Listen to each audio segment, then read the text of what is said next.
That's a nice one. Not as big as that last one, but it's a good one. Come here, buddy. Oh, it's a beautiful fish.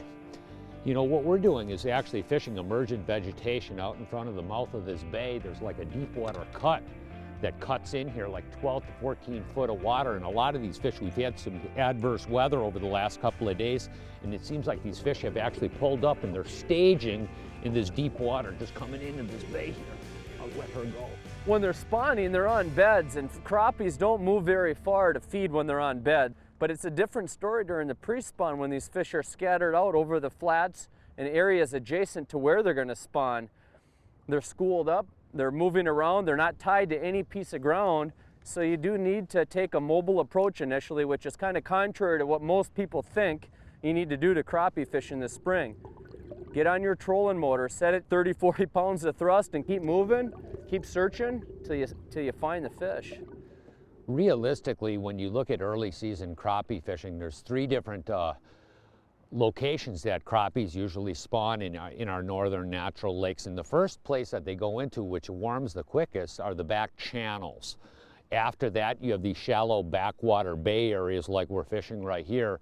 And last are the main lake area. And these are going to be the last fish that are going to spawn, are going to be out on these main lake islands. Fish in the back bays may spawn a month earlier than the fish out in the main lake areas.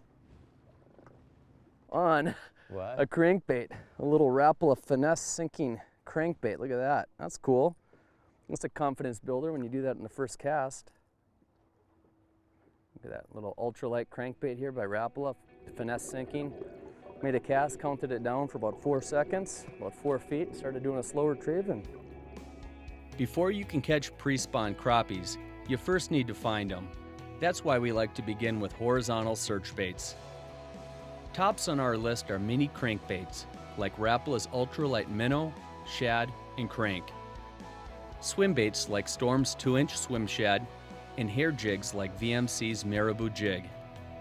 The speed of the retrieve is a balance between cover and water to find them and what they're willing to chase down.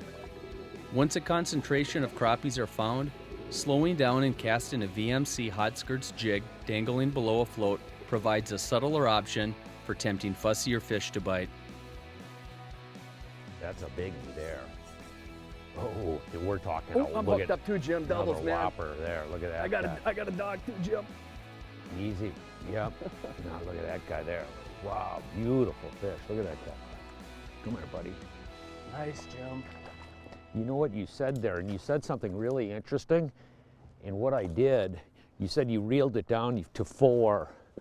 I counted down the 4, the exact same thing, and I started reeling the bait. So what it is, you know, because we're in a little bit deeper water here, that's one thing that you have to understand, that we are talking about water temperature, why that's so important at this time of the year.